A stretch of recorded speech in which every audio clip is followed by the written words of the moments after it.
Sergeant James Brown served 2 tours of combat duty in Iraq. The decorated 26-year-old was on active duty at Fort Bliss in July 2012 when he left his family for the weekend to self-report for a 2-day DWI sentence at the El Paso County Jail.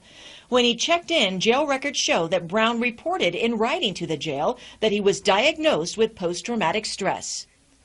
Brown's mother says the instant he checked into the jail, he contacted her. He said they're trying to make me stay 7 days instead of 2 days, so I just want to pay the court fine and get out of here. He asked her to send the money to pay the fine in lieu of the jail time, which she did by the following morning, but by that time something had gone terribly wrong. Hey James, you want to talk to me, James? Now, after KFOX 14 obtained this video taken by a guard, we have a much better idea of what happened. At some point, Brown appeared to have an episode in his cell that caused him to bleed. It's not clear from where. When he refused to answer or speak to the jail guard,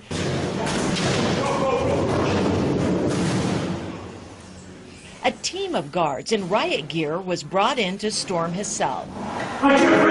Brown appears to show little to no resistance from this perspective, and in fact at no point appears to resist. Within seconds, Brown begins frantically telling the guards he cannot breathe.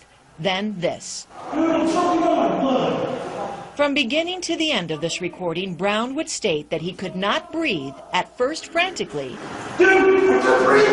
then in what appears to be physical distress, and finally as he begins to collapse and can no longer hold himself up. As he is taken to the infirmary, Brown collapses and is hoisted up off the ground into the air and carried. During the time of this recording, Brown states at least 20 times that he cannot breathe.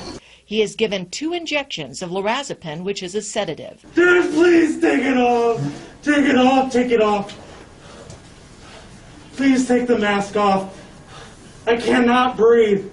Brown also begs for water. Please have water. You gonna calm down? Yes, sir. After repeated pleas, he is given half a Dixie cup of water. About 15 minutes later, he is given another half Dixie cup. You're cutting off my air supply. And eventually allowed to wash pepper spray out of his eyes under a sink, I can't breathe. after which he collapses on the floor. Brown is dragged to a wheelchair. From here, Brown's physical condition appears to deteriorate even more, and he is left nude in a cell where he shows shallow breathing and is no longer blinking or being responsive. Brown appears to no longer be capable of pleading for anything. Attorneys say at no time was an ambulance or 911 called for help. I pray that new laws protecting soldiers in custody will be implemented, that the military adopt new policy procedures in regards to their soldiers being held in custody by an outside agency.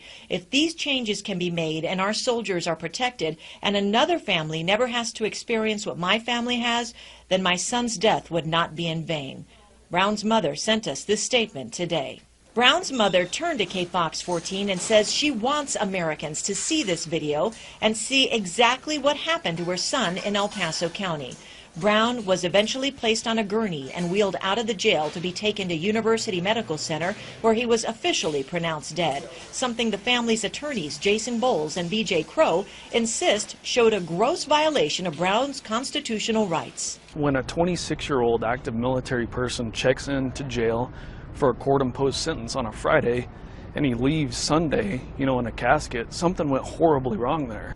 Brown had no criminal record, and toxicology tests showed no illegal drugs in his body. The autopsy results cited natural causes by sickle cell crisis, and the sheriff stands by that in this statement released to us today. Mr. Brown's death was an unfortunate tragedy. The sheriff's office has conducted a thorough review of the facts surrounding Mr. Brown's death, and based upon all the evidence obtained, determined that his death was caused by a pre-existing medical condition. The specific evidence cannot be discussed because of pending litigation. Medical studies show sickle cell crisis lies dormant until it is triggered by dehydration and stress. His attorneys say apparently more stress than can be triggered by coming under fire in combat twice, which Brown did. His family says Brown showed no history of ever having a sickle cell crisis incident in his life and is convinced the medical episode was triggered by his treatment in the jail. He was bleeding out the ears, the nose, the mouth. his kidneys shut down, his blood pressure dropped to a very dangerous level, and his liver shut down.